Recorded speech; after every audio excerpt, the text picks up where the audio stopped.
দেশ ও জাতি পুনর্গঠনে প্রবাসী বাংলাদেশিদের সহযোগিতা ও সক্রিয় অবদান রাখতে আহ্বান জানিয়েছেন অন্তর্বর্তী সরকারের প্রধান উপদেষ্টা ডক্টর মোহাম্মদ ইউনূস।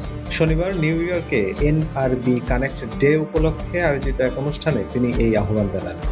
মূল কথাটা হলো এই নতুন আইন আমরা যেখানে বাংলাদেশ বিনিয়োগ উন্নয়ন কর্তৃপক্ষ বিডা এই অনুষ্ঠানের আয়োজন করে। এতে সঞ্চালনা করেন বিডার নির্বাহী চেয়ারম্যান আশিক চৌধুরী। তিনি একটি প্রেজেন্টেশন দেন, যেখানে তিনি জুলাইয়ের গণ অভ্যুত্থানের পর গত 15 মাসে বাংলাদেশের অর্থনৈতিক অগ্রগতি তুলে ধরেন। আশিক চৌধুরী রেমিট্যান্সে 21% বেশি প্রবৃদ্ধিতে অবদান রাখার জন্য বাংলাদেশি প্রবাসীদের প্রতি কৃতজ্ঞতা জানান এবং বিনিয়োগ বান্ধব পরিবেশ তৈরিতে সরকারি উদ্যোগের কথা তুলে ধরেন। প্রবাসীদের বাংলাদেশের অবিচ্ছেদ্য অংশ হিসেবে উল্লেখ করে প্রধান উপদেষ্টা বলেন, তারা নিজ নিজ সামর্থ্যে অবদান রেখে জুলাই অভ্যুত্থানের ফলে সৃষ্ট পরিবর্তনকে এগিয়ে নিতে গুরুত্বপূর্ণ ভূমিকা পালন করতে পারেন। ডক্টর মোহাম্মদ ইউনূস আরো বলেন, এখন দেশের পুনর্গঠনের কাজ চলছে। এই সময় 1 বছর আগে কি পরিস্থিতিতে সরকার গঠন করতে হয়েছিল সেই অভিজ্ঞতার কথাও বলেন তিনি। প্রধান উপদেষ্টা বলেন, দর্শক সারি থেকে কথা বলা খুব সহজ, কিন্তু আমরা চাই আপনারা মাঠে আমাদের সঙ্গে যোগ দিন এবং একসঙ্গে খেলুন।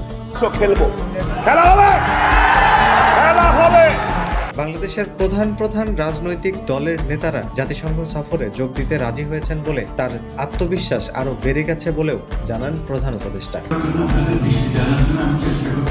বিদেশিদের কাছেও চেষ্টা করছি, যারা বাংলাদেশ সম্বন্ধে জানতে চায়, বিনিয়োগ করতে চায়, ব্যবসা করতে চায়।